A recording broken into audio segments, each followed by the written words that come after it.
Packed up and moved to Dallas to pursue his dream.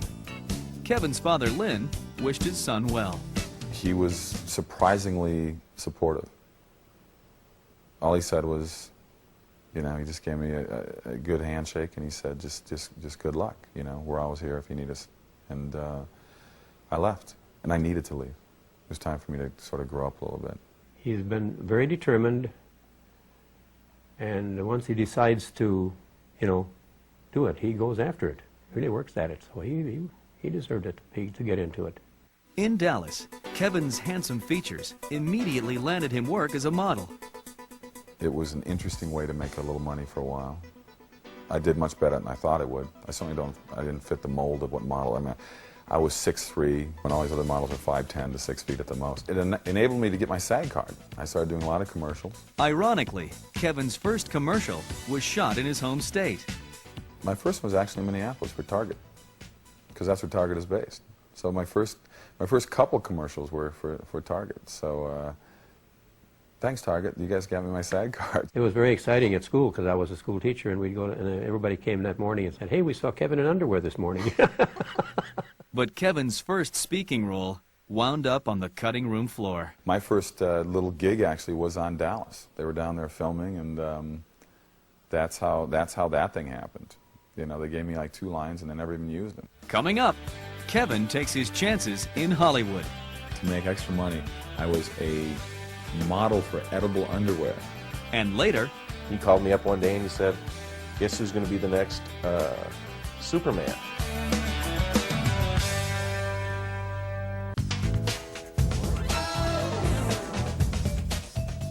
by 1983, Kevin Sorbo left the security of his Minnesota hometown and moved to Dallas to pursue an acting career. Kevin made a living as a model. Then, the 25-year-old met a young woman who convinced Sorbo to accompany her to Europe. She basically talked me into going over there and spend 3 months over there. 3 months turned into 3 years. I mean, I absolutely am totally indebted to her for that opportunity in my lifetime, because I never would have done that. And seeing that this was like a huge growing up experience for me to go to. I lived in Milan, I lived in Paris, I lived in Munich, I lived in Hamburg. Those were an amazing pivotal years for me in terms of just once again growing up and realizing what I wanted and not what I wanted. The modeling thing became less and less. I started doing more and more commercials over there. By 1986, Kevin was working steadily as a model and commercial actor in Europe. But he wanted success in America. Kevin moved to Los Angeles and signed with the prestigious Nina Blanchard modeling agency. I came in there with really no credits, no resume to speak of, and I didn't know anybody in LA. I went there just pretty much just threw the anchor down and said, "Okay, here I am. What's going to happen now?" What happened was, Kevin's all-American good looks soon caught the attention of local commercial casting agents. He had all this, did all these commercials and went through the modeling thing and then the commercials. I was very fortunate. I was very fortunate to get work right away in terms of, you know, getting commercials. Hey, I admit it. I think about my hair, but it's not all I think about. part2 ran a lot. I know I made a lot of money off it, so I know it ran a lot. And people would, once again would walk up off the streets. And I can remember the tagline to say, "Yeah, I think about my hair, but that's not all I think about." Kevin also continued to work abroad. That thing ended up being huge. It ran for, I think, 5 years, all over the world, everywhere but America, because you can't do hard liquor commercials in America.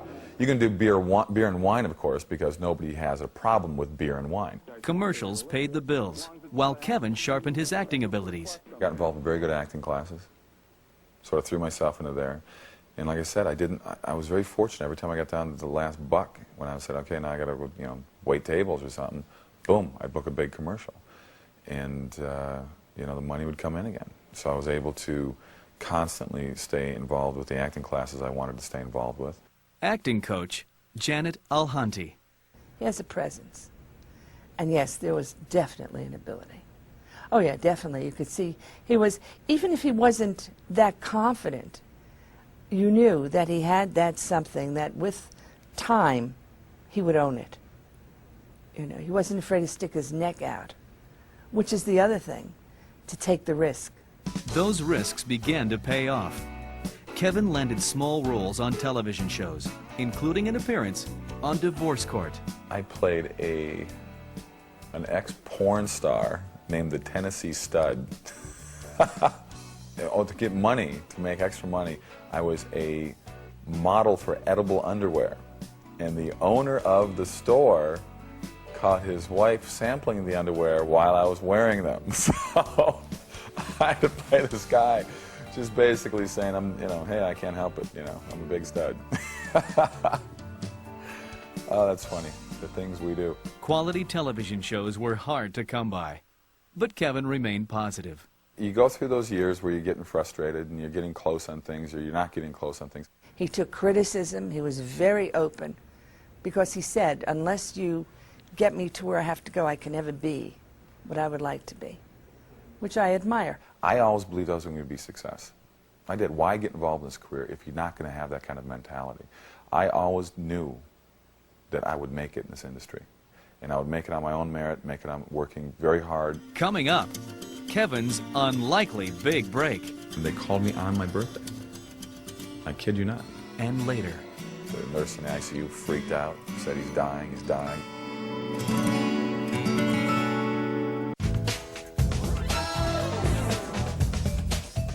In 1992, 34-year-old Kevin Sorbo gave up modeling and supported himself by acting in TV commercials. But Kevin's ultimate dream was to star in a television series.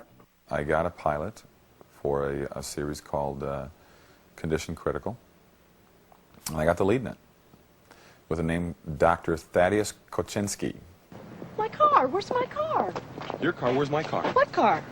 My Jeep, I drove up. A black Jeep, I parked it right here. In my space? Who else's would I take? Where's my ride? Who cares about yours? Mine's gone. Damn. It's your fault. It's always your fault. Everything is your fault. God, I hate you. We shot that one in L.A., and I thought I had a chance to go. It was a couple years before ER and Chicago Hope. Maybe it was before its time, but it was filmed a little darker than those episodes were. Condition Critical wasn't picked up as a series, but NBC aired the pilot as a 2-hour movie. Thaddeus. Yeah. Who's Monica? Chick who works for me? A chick? She's not exactly a spring chick. She's 72. God, I hate you. No, you don't. You can't imagine how much. I'll tell you what taught me the most about being prepared to work on a movie set or a television set, doing the commercials I did.